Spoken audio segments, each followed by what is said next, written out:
Greetings and welcome back for the second season of The Booth, the first and only podcast dedicated solely to WVU women's basketball.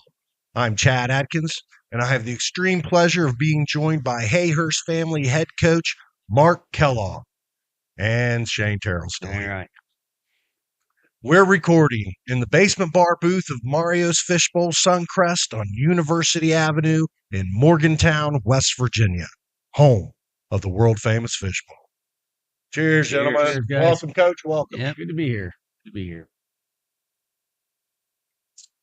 Last year at this time, we were pretty much sitting here going, we have no idea what to expect. Yeah. We had no idea. We think he steals something, but, we think he likes to press a little bit.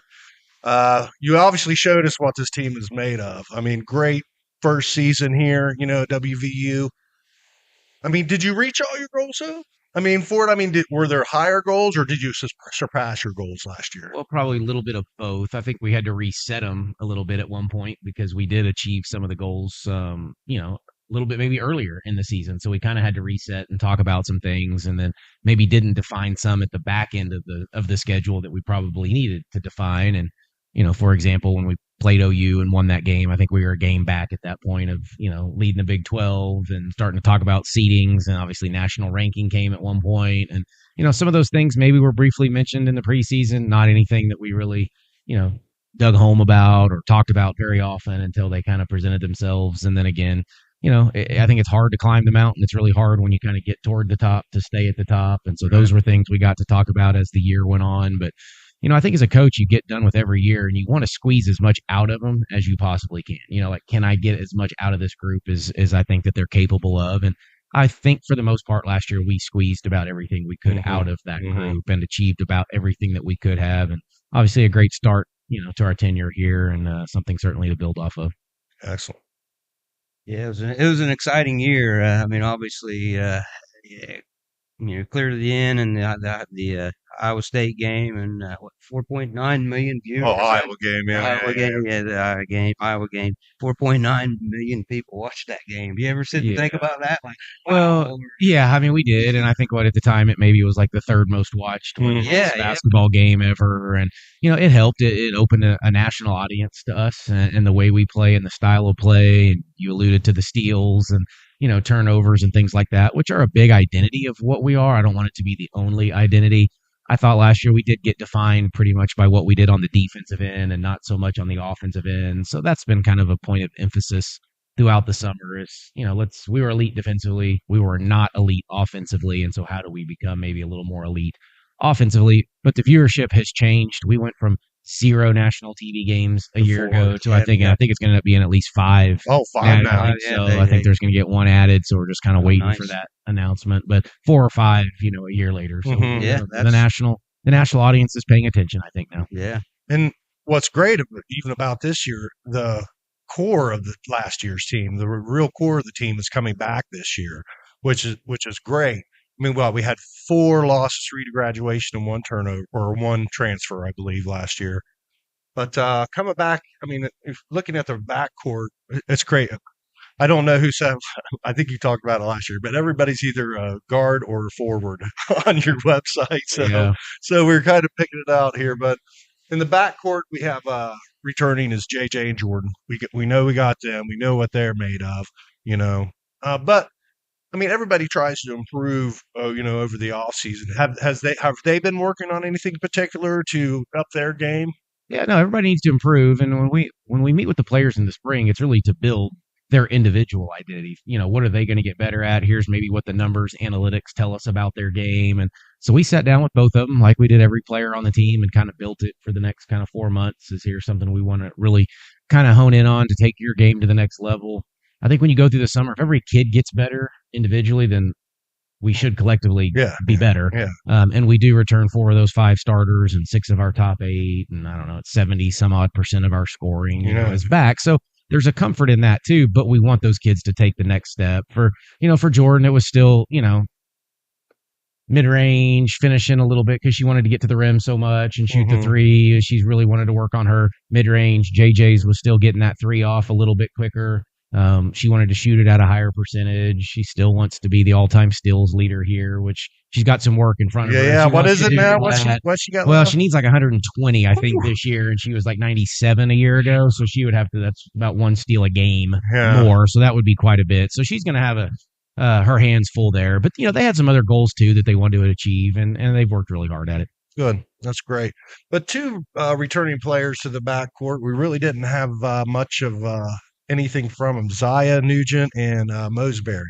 One was coming in. They had the transfer problem. Mosberry, she couldn't get into the play. But Zaya was she came back from injury. How is she fully rebounded from that injury? Yeah, they actually both ended up. Shayla ended up tearing her ACLs in about December, I want to say, of a year ago. So they both ended up with season-ending injuries.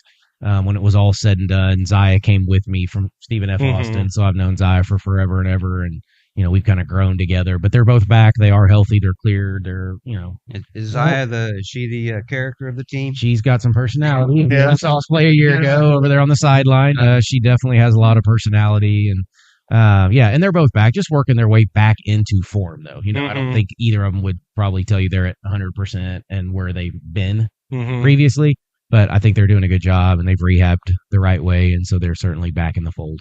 I think most athletes will say that it's hard mentally sometimes coming back from an injury just because you don't have the confidence maybe in it. So it just takes some time to get there. Yeah, and every athlete wants it to happen sooner than it actually does. That's the hard part for them. And there is, as you alluded to, the mindset and trusting, your knee, or, Zaya was an Achilles, so you just have to trust it and then not think about it while you're playing. Right. And I think that takes a little bit of time. Yeah. Coming up, the forwards, kind of, we have the returning Kylie, Kaya, and Tirza. We kind of placed them in there. I think I put Kylie in there. Yeah, I know she was more of a paint player last year by necessity more than by design. It seemed like she had to go down there. Will she be more out on the wing this year with your recruit you got this year? Yeah, we definitely have some more depth in the post or in the paint, and we'll talk about some of that probably when we get to the new kids. But yeah, Kylie, and we really wanted her to play to her skill set a year ago, and offensively we try to build it that way anyway, regardless of what position you play, just play to your strengths. Yeah. Kylie does want to face the basket more than she wants to play with her back to the basket, but she worked on a couple moves with her back to the basket, just kind of quick little turnarounds and some different stuff. And she made a couple of those Saturday in our little inter squad scrimmage. You're like, okay, there you go, Kylie. And we know she can step out and shoot the three. She made them a year ago, shot it at a pretty high percentage. She's still more comfortable doing that. I think we've seen her put it on the floor a little bit more this year than she had a year ago. So she may still play some of the five. Not nearly as much. Maybe not at all. I don't know. We're still kind of working through that. It would look pretty crazy when she would get down there against Crooks. Yeah, it's not. And I've told her a million times it's not fair to you. Like we're asking you defensively to do stuff that's just not fair to you. Yeah. Physically that was not fair to her. So we do have a few more options this year. But she'll be a piece of it. Kaya's gotten better, much more aggressive offensively. She's phenomenal, kind of glue kid, defensive kid. And she can play more. Is she good enough to play in the guard position? She'll play three different, but she'll play like the 2, 3, and the 4 probably at some point this year. She'll play all of those.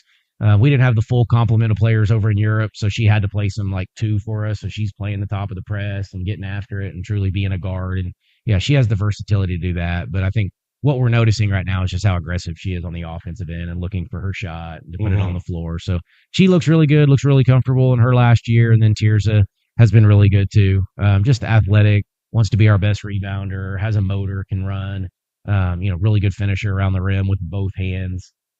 She's left-handed, but a lot of times actually likes to finish with that right hand even a little bit more. So yeah, happy where she's at as well. And she's basically first time really healthy since she kind of got here and was able to start playing, right? Yeah, because I don't remember how many games she played in, but it was only 20, 22, maybe somewhere in through there. It certainly missed 10 or 12 games probably. So she's been healthy throughout the summer and the preseason. She's been healthy, which your best ability is your availability. So we need her to be available. And, and her best game may have been Iowa. The last game she competed at a pretty high rate with Stolke, their post kid, who's pretty good. Yeah, I think you've seen at the end of the year what she is capable of, coming off the injuries and stuff.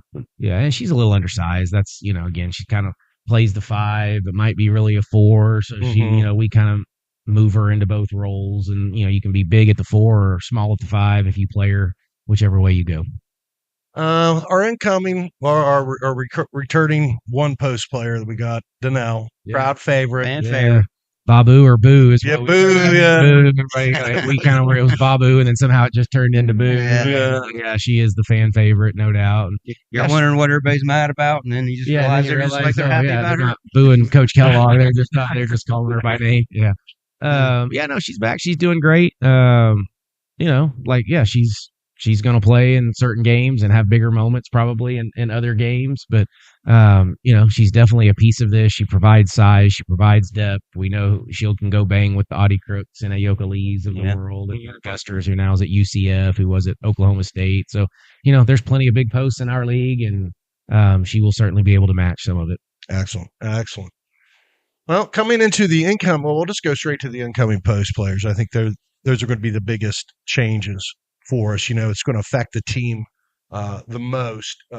Jordan Thomas, the McDonald's All-American, correct?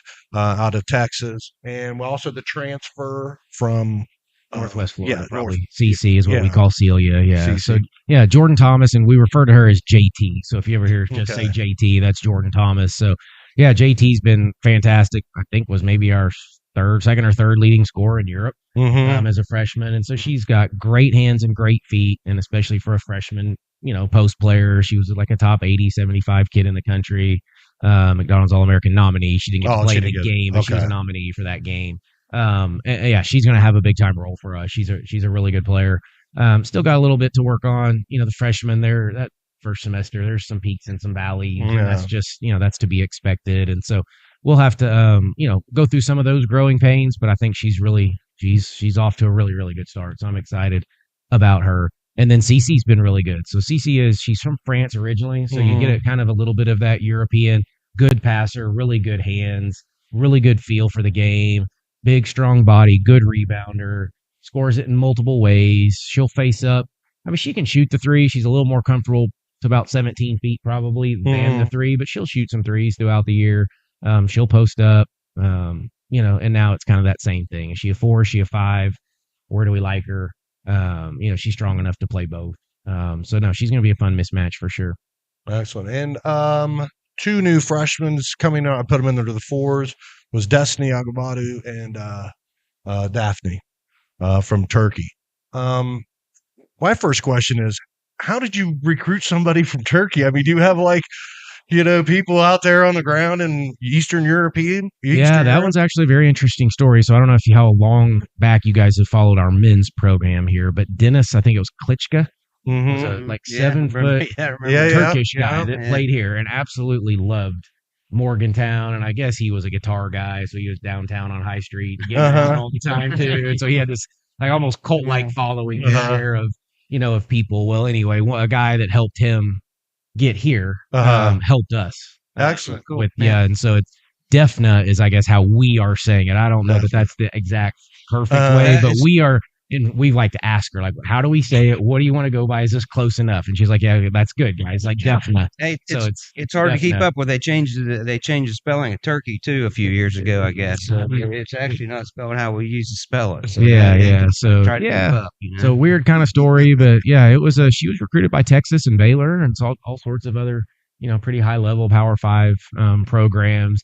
She's the speed and the strength of the game. It will be her biggest adjustment. So she's going to have to kind of adjust to that a little bit and get that mind to slow down. But, she's probably the best youth, kid out of Turkey and played on their U20 and U18 national teams. And just, she's skilled as well. She can shoot the 3. She's a pretty good passer, has a good feel, picks up on everything really quickly, so that piece has been good. But again, you're talking about a freshman, an international freshman who's just going to have to settle in here at some point, and then she'll start to figure it out. But I have some high expectations for her. It may take her a minute, but we'll get there. And Destiny, you're having some high expectations. Yeah, no, we do for sure. Destiny came last spring semester. So she graduated high school early, actually, last December, and then enrolled here for the spring, and was around the program, had been hurt, so she got to rehab and do some stuff right when she got here, and then honestly kind of played more with our male practice team every day against us while she was redshirting. But she's been really good. She does not look like a freshman. She is a built body. We like one of our stronger kids in the weight room. Again, smart. She's like, I don't know. She's a physics engineering, astrophysics engineer. Like, yeah, whole different realm from where I was in school, but really, really smart kid. Who will have a big role for us too. And again, a freshman that's just got to kind of piece this together right now, but really good player. Yeah, we got a chance to talk to her at the radio show last year. Yeah. Kid. Yeah, and who she reminds me of that's already in the league. Well, he used to be in the league. Was as a Booker. It almost it's like she has the same build, height, that she can handle the ball. Right around 6 foot, that can move. Hopefully she can shine like Booker does. No, she's got a she's got a chance. She's really good if you watch her in her skill workouts with her ball handling and those types of things. And it's just trying to get her again to slow her mind a little bit too. And I think there's some overthinking at times, and that just happens. These are just young kids that are going through this, and the game's going really fast for them right now. Not only is it the big jump in just the skill level of the game, I mean life in general, coming to college, being away she's from a California kid, across it's got the to be tough. It's a challenge. And our new incoming backcourt this year is the Sydney sisters. Yep. No, they are. Yeah, Sydney Woodley and Sydney Shaw. And Sydney Shaw is the Auburn transfer who's come in here and hit the ground running. Has really been a lead on the offensive end for us. I think on media day shooting. She's been the best shooter on our team through all the kind of the metrics that we keep. Led us in scoring in Europe. So played really, really well there. So, she'll fill that kind of Lauren Fields, Jayla Hemingway role a little bit as kind of probably that third guard.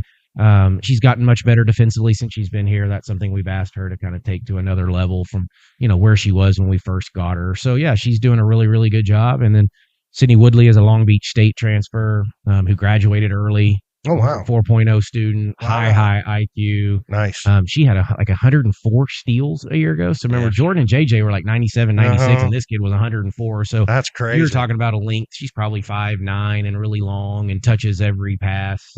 We keep deflections in practice every day, and I swear when I read it off, Sydney Woodley wins it every day. And, and she's getting more comfortable offensively.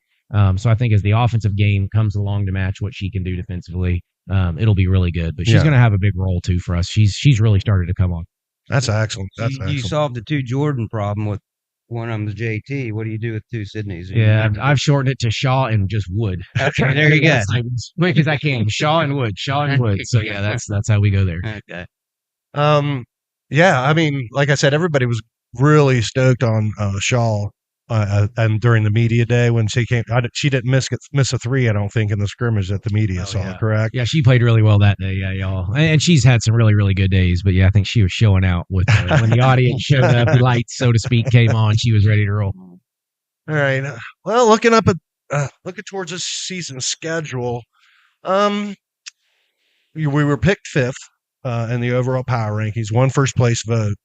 But really those top 5 teams, it seemed like, I think it was a 20-point spread from number 1 to you guys. So, I mean, I think we're pretty, I think it could be any one of these 5. I think all 5 teams are going to be battling for the championship this year. I mean, do you see you guys being super competitive this year? I mean, really gunning for the championship? Yeah. Oh yeah. No, I think we're in that mix. And if you're in the mix, then you got a great chance to do something special. And, we were right there a year ago with a couple weeks left to play, and then, stumbled a little bit with that Baylor loss at home, and then obviously just couldn't regroup at Oklahoma State. If you find a way to win those 2, then we're sitting there feeling really, really good, and, maybe had the chance to be the Big 12 champion. So, we feel like that's a goal for sure. That's one of your goals. That's one of the goals. Yeah, as our kids want to win the Big 12 championship, and I think that's it's a realistic goal, but things have to go well, and you have to stay injury free, and we've got to get better, and we got to get rotations and roles and the identity for this team figured out, which is every team this time of year. That's not just that's just not to us in our program. But we feel really good. I didn't know where we would be. I thought we would be 1 to 5 if I was being completely honest. Probably thought maybe 3 or 4. But it's not like we were just picked 12. Right. I thought we were much better than that. Yeah. So I think we're getting the respect. I mean, I think you'll see 8 teams probably out of our league that go to the NCAA tournament. So I think if you're in the top half, then I think you're probably getting an NCAA tournament bid, which is of course another goal. But also we would love to host, and be in that top 16. Would that be like when you go play in Iowa and you see what they had there, and that now all of a sudden I left there going, okay, if these are the rules that the NCAA puts in place, then let's kind of go see what we can do. Come to Morgantown. Yeah, be a top 16 would be pretty cool. some of the notable non-conference games and power conferences. Well, we playing Pitt on November 12th, Texas A&M on the 15th, and we head out to Philadelphia for Temple. Obviously, the Pitt game is huge. Yeah. I mean, when we get it here, you think Rim Baker will play Sweet Carolina at the end of the third quarter? I'm sure he could be talked into. Saw in football a year ago, so I think he's pretty open to the little ribbon. Yeah, to doing that. But yeah, no, this is actually our last year, I think, of playing them for a while. They didn't. Oh yeah. Yeah, so we would love to kind of keep it going, but it doesn't sound like it's going to happen. At least not in the immediate. Yeah, future. I mean, he seems like a great new coach, their coach up there, but he was pretty upset after the game last year. Yeah, he was. But I don't think they played as well as he thought that they, were capable of, and that's okay. But they're getting better and they're doing a good job. So it'll be a battle, as it always is. I think when rival teams play, regardless of records or how long coaches have been there. So that'll be a Tuesday night. That will be a big game for us, and so we'll need a good crowd for obviously that one. And then in the same week, so on Friday night, we will play Texas A&M. I don't remember who football plays, but I know there's a football game on Saturday. Oh, yeah. So that should help with attendance. I would hope so. So we need all those the RV He's lots already there. You can just kind of walk on in and come watch us play that night. But yeah, Texas A&M traditionally, obviously, is a power in women's basketball. They won the national championship, I don't know, 10, 12, 13 years ago, something like that with Gary Blair. So, that will be a good one. Temple's our only true road game. I try to at least play one of those, at this level. And so we'll go to Philly for that one. We have a big tournament over Thanksgiving. Yeah, that's Fort Myers Classic. So we'll play, I think, High Point first. Winner, I can't remember who we play. It's the winner of somebody. And then Texas. And then potentially Texas if we both were to get, I guess, to the final. Or I bet you Vegas would have you guys making it to the final. Yeah, I mean, if we play well, you would think that would happen. But I think you got to play well. Yeah. Those next round teams will be pretty good, and High Point may give us a challenge as well. So I mean, and that's another one. I mean, I think they're ranked 5th. I think in the preseason, the way 2 preseason. Texas. Yeah. I think they're top 5. Yeah. They're a legit national championship contender. Yeah. I mean, and their point guard's back. She's good. Yeah. Oh, yeah. That's why. Rory Harmon's back. Yeah. That's why Booker played so many minutes last year, because she got hurt, and she excelled. Yeah, she did. Yeah. He did a great job with Booker a year ago, just to, when Rory went down, who's one of the top probably 5 point guards in the country as well. So. Yeah. So, I mean, it's potentially, it's got to be good for you early in the season to be facing a opponent of that caliber. Yeah, I think we built the schedule where we have, some of those games that should help you develop identity, and that maybe if you play well, you can win and get everybody in, and find some roles and some niches there. And then you've got the Pitts and A&Ms, the Power Fives. You get them at home, so you develop a home identity a little bit. You develop the road identity at Temple. If you can get a top 5 team, then all of a sudden now you get okay, now we go against the nation's elite. Where do we stack up? Before you go into Pick 12 play, which will give you plenty of those opportunities as well. Yeah. Talking about the Big 12 schedule, it's interesting. All right, if you had your druthers, I know it's just the nature of the beast, though. It's this many teams. But if you had your druthers, would you prefer to have smaller conferences where you had home and away a schedule versus where you only have 3 teams you play home and away, and then the single game per season matchup? I don't know if you prefer either one, but to get a true conference regular season champion, I think you need to play a round robin schedule. Yeah. Like, how do you determine who the real champion is? Right. When you don't play all the same teams even twice, you don't play home and away the same. So that's, to me, the hardest part with it. I think then your conference tournament seedings get a little messed up, where it's not necessarily as indicative as if you had played everybody twice. Who probably the conference champion was based on that, and then it sounds pretty good going through the seeding. And then you get in the Big 12 tournament, though, and the seedings may not necessarily match up because it's such an unbalanced schedule.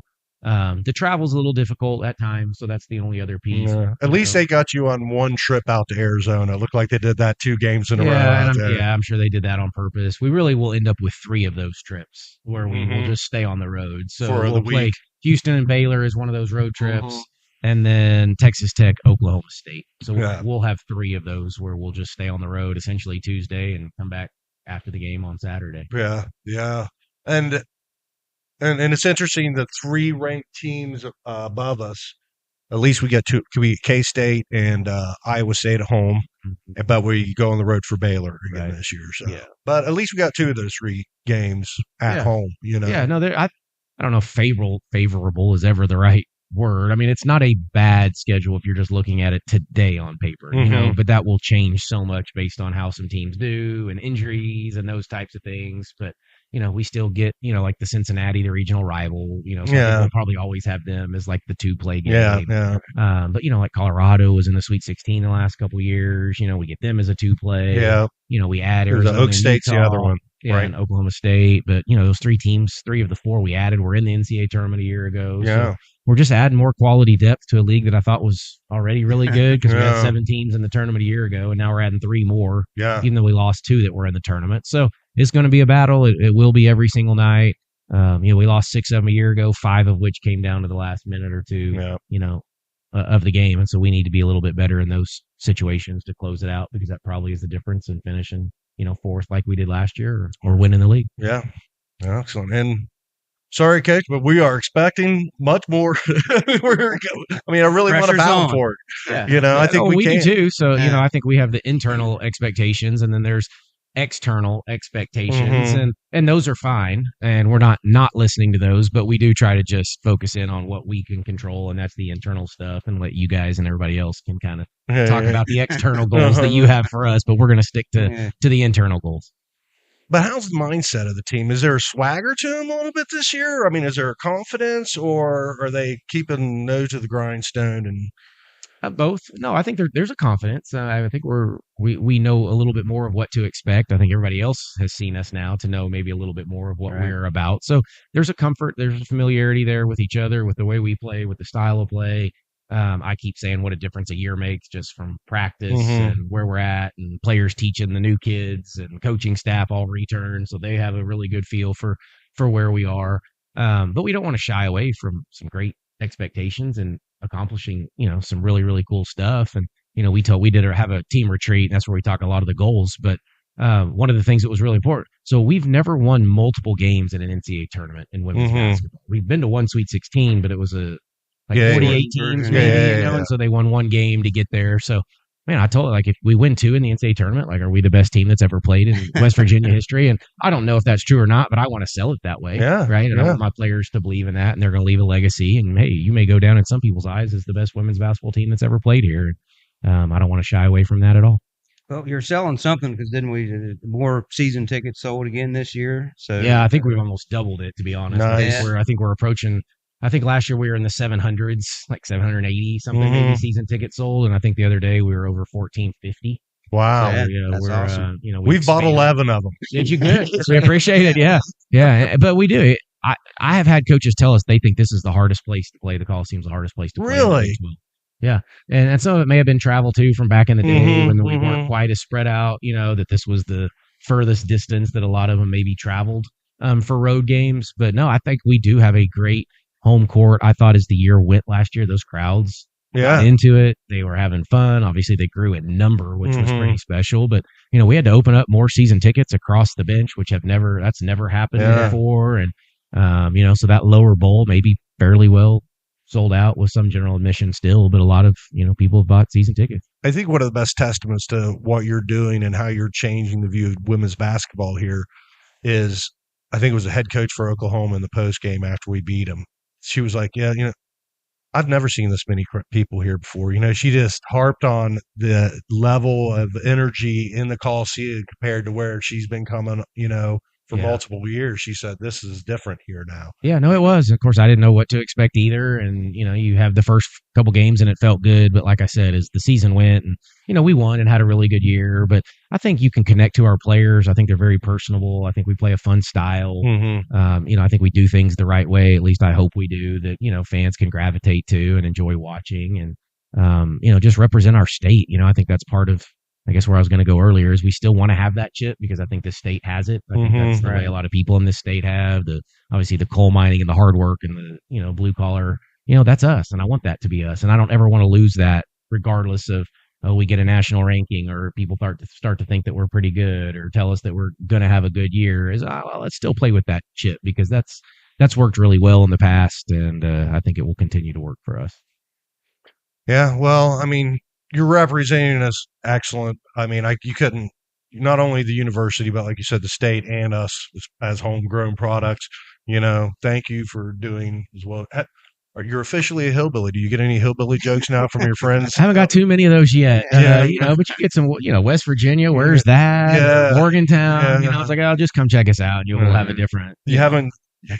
Did you meet your wife at a family reunion joke yet? You haven't heard? I don't have one of those. My joke, though, that I used to always tell, and my son was joking with me the other day about it, was I always said the best recruiting job I ever did was getting Trish to say yes, and it always turned into, oh, your wife played for you. And I was like, well, no, I did not recruit her to play for me. I was just making a joke that I had to do a recruiting job to get her to say yes, marry me, date me, whatever, And so I've kind of stopped telling it because it kind of went over the wrong way a few times. I'm like, no, she never played for me. It was just a coaching joke that didn't go over so well.